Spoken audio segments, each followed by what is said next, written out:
Mengenakan hijab seperti yang dilakukan Yulia Rahman sekarang ini, tentu harus ada modal atas baju-baju muslim dan hijab yang dimilikinya. Yulia merasa hal itu jadi tantangan tersendiri baginya, yang memang tidak ada persiapan atas hijab yang ia kenakan sekarang ini. Yulia tidak malu mengakui jika baju-baju muslim yang ia kenakan sekarang banyak lungsuran dari teman-teman dekatnya yang memang sudah mengenakan hijab terlebih dahulu. Tapi buat aku lillahi ta'ala, aku berhijab bukan karena fashion, aku berhijab bukan karena menutupi kekurangannya aku. Aku tidak malu untuk secara fisik, aku minta lungsuran.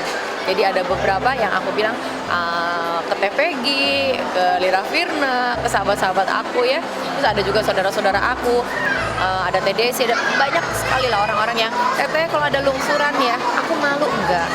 Karena buat aku berhijab ini karena Allah. Aku punya rezeki sedikit daripada aku beli baju, mendingan kebutuhan anak-anak aku. Jadi aku lebih realistis kan. Jadi mungkin kalau orang bilang kendalanya apa? Mungkin kendalanya di situ.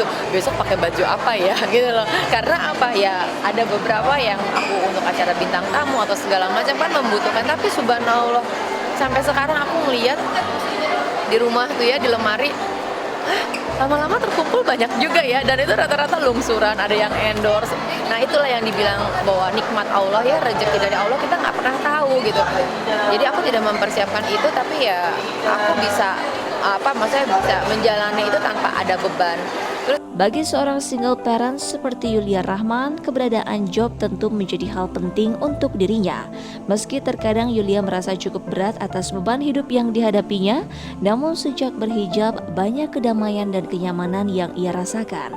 Bagi Yulia, dengan hijab yang ia kenakan sekarang ini, banyak batasan-batasan yang membuat Yulia makin bersahaja menjalani kehidupannya. Ya mungkin seperti yang dijanjikan sama Allah kan, siapapun yang bertawakal dan menjalankan perintahku gitu ya, dia akan mendapatkan yang lebih daripada yang dia bayangkan gitu. Nah itu pun yang aku dapatkan, kenyamanan hati.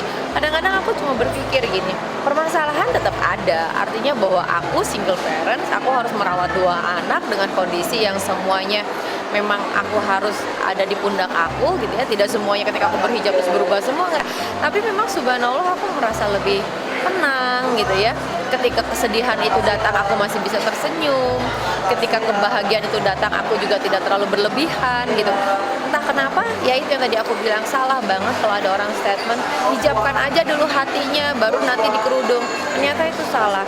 Kita memang harus menghijabkan kita secara lahiriahnya, fisiknya itu kita hijabkan, karena otomatis secara batinnya pun akan terhijab. Karena setelah kita begini nggak mungkin lah aku yang berkelakuan aneh, pasti malu sama dia. Jadi malah itu yang memageri kita gitu.